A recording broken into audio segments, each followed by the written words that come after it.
మరణము వరకు నమ్మకముగా ఉండుము, నేను నీకు జీవ కిరీటం ఇచ్చెదను. ప్రకటన గ్రంథము 2వ అధ్యాయము 10వ వచనం. మన ఎదుట మరణ కిరీటము, జీవ కిరీటము అను 2 కిరీటములు కలవు. ఆదాము యొక్క పాపము వలన మరణము, క్రీస్తు శిలువ త్యాగము వలన నిత్య జీవము. నేడు ప్రభు ప్రేమతో మిమ్మల్ని చూచి, నా కుమారుడా, నా కుమార్తె, నేను నీకు జీవ కిరీటం ఇచ్చుచున్నాను అని ప్రభు చెప్పుచున్నారు. లోకమంతయు పాపముతోనూ శాపముతోనూ వ్యాధి మరణ భయములతో పడి ఉన్నది.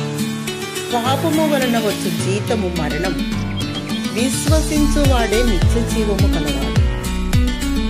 నిన్నును నీవు పంపిన యేసు క్రీస్తును ఎరుగుటయే నిత్య జీవము. దేవుని బిడ్డ, నీకు జీవ కిరీటం ఇచ్చుటకు క్రీస్తు మరణ కిరీటమును అంగీకరించెను. క్రీస్తు మరణమునొందునట్లు తన ప్రాణమును ధారపోసెను. ప్రభువును ప్రేమించువారు వాగ్దానం చేసిన జీవ కిరీటమును పొందుదురు. అదే సమయంలో మరణము వరకు నమ్మకముగా నుండివారు జీవ కిరీటం పొందుదురు.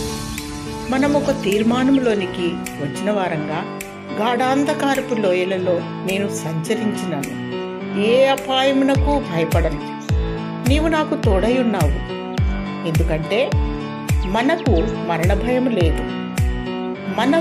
మన పక్షముగా ప్రభువే ఆ భయమును తొలగించి, దేవుడు నిన్ను బలపరిచి, నీ విశ్వాసమును బలపరిచి నీకు జీవ కిరీటం ఇచ్చునుగాక. ఆమేన్.